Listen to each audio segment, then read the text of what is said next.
l'essentiel des halachot de Hanouka. Donc on va juste voir quelques petits cas un peu particuliers. Si j'ai allumé la Hanoukia, elle s'est éteinte. Évidemment, dans la demi-heure qui suit l'allumage, qu'est-ce que je dois faire? D'accord? Hein? Alors, si vous ne connaissez pas, c'est pas grave. J'ai pas entendu une seule bonne réponse. On laisse, puisque la mitzvah, c'est d'allumer la Hanoukia. C'est bon? Alors, maintenant je vais vous dire la halakha. D'accord? La halakha, c'est que ça dépend où j'ai allumé. Si j'ai allumé dans un endroit où ça aurait dû tenir pendant une demi-heure, c'était à l'abri du vent, et ça s'est éteint, d'accord? Et ça s'est éteint, alors je ne suis pas obligé de rallumer. À Mahmir t'avoie la bracha, celui qui veut rallumer, il peut rallumer, c'est bien. Évidemment, sans bracha. Mais si j'ai allumé dans un endroit où de toute façon ça n'aurait pas pu tenir une demi-heure, pourquoi? Parce qu'il y avait du vent, parce que c'est près de la porte qui s'ouvre et qui se ferme, parce que ce que vous voulez, d'accord? Il se passe que quoi? Que Madlaka, les khatrila n'étaient pas bonnes. Donc je dois rallumer. Absolument, je dois rallumer. D'accord? Je dois rallumer. Non, je ne dois pas rallumer avec bracha. D'accord? Hein? Lo yatsa di chovet zayin la nichan koma, ve'rasor vino belo bracha. D'accord? Parce qu'il a déjà fait la bracha. Mais ça a de la cas, il faut qu'elle soit valable, il faut qu'elle puisse tenir une demi-heure. D'accord?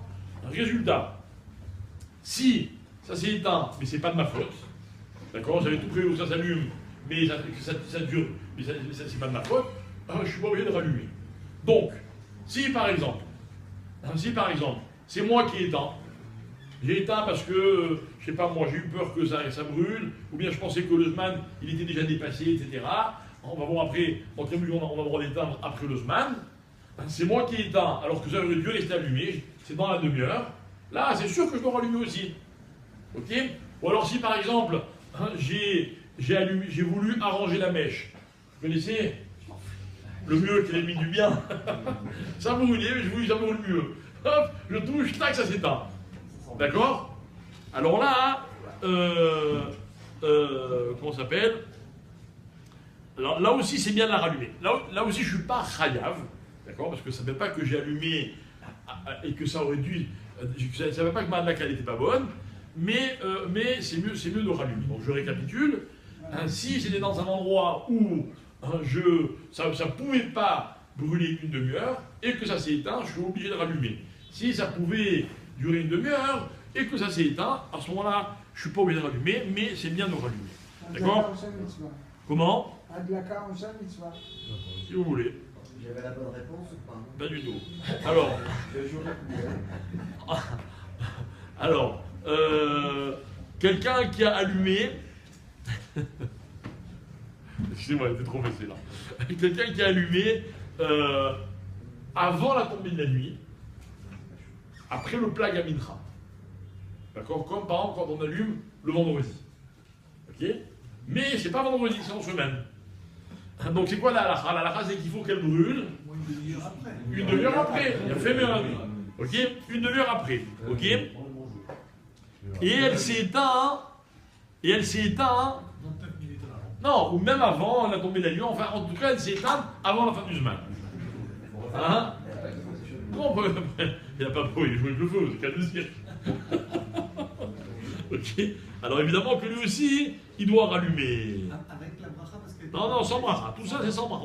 Dans aucun cas, il ramène qu'on fait la bracha. D'accord? Très bien.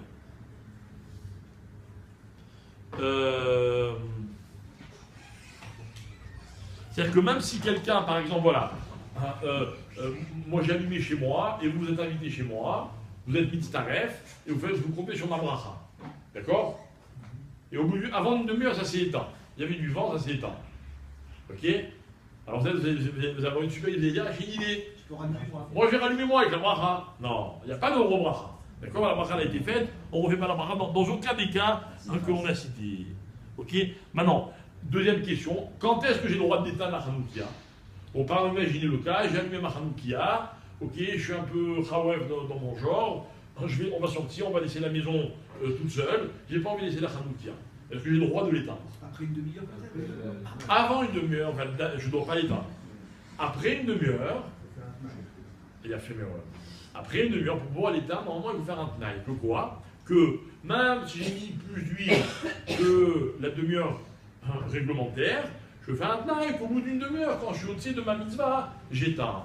Et attention, autre précaution, quand on l'éteint, il faut l'éteindre, Betsina. Il faut aller dans sa voilà, une bonne intervention. Ok. Il faut l'éteindre, Betsina.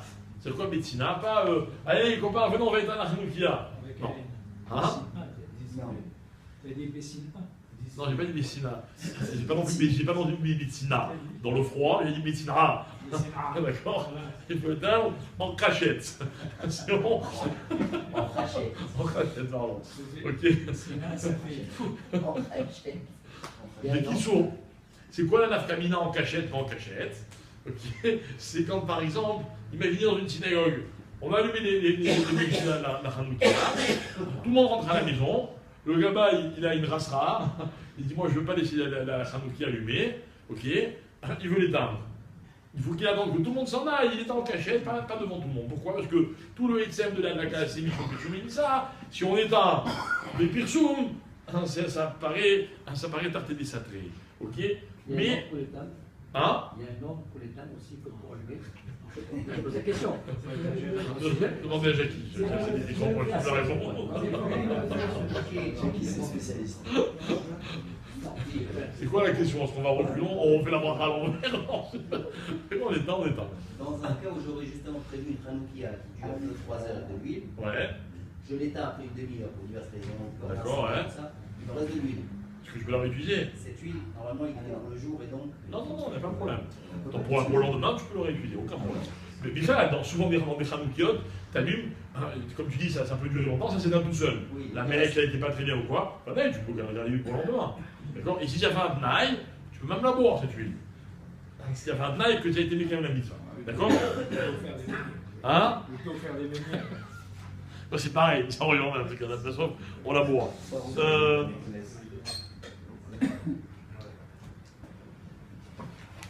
Alors, autre cas, parce que dans ta question, il y a une autre question intéressante.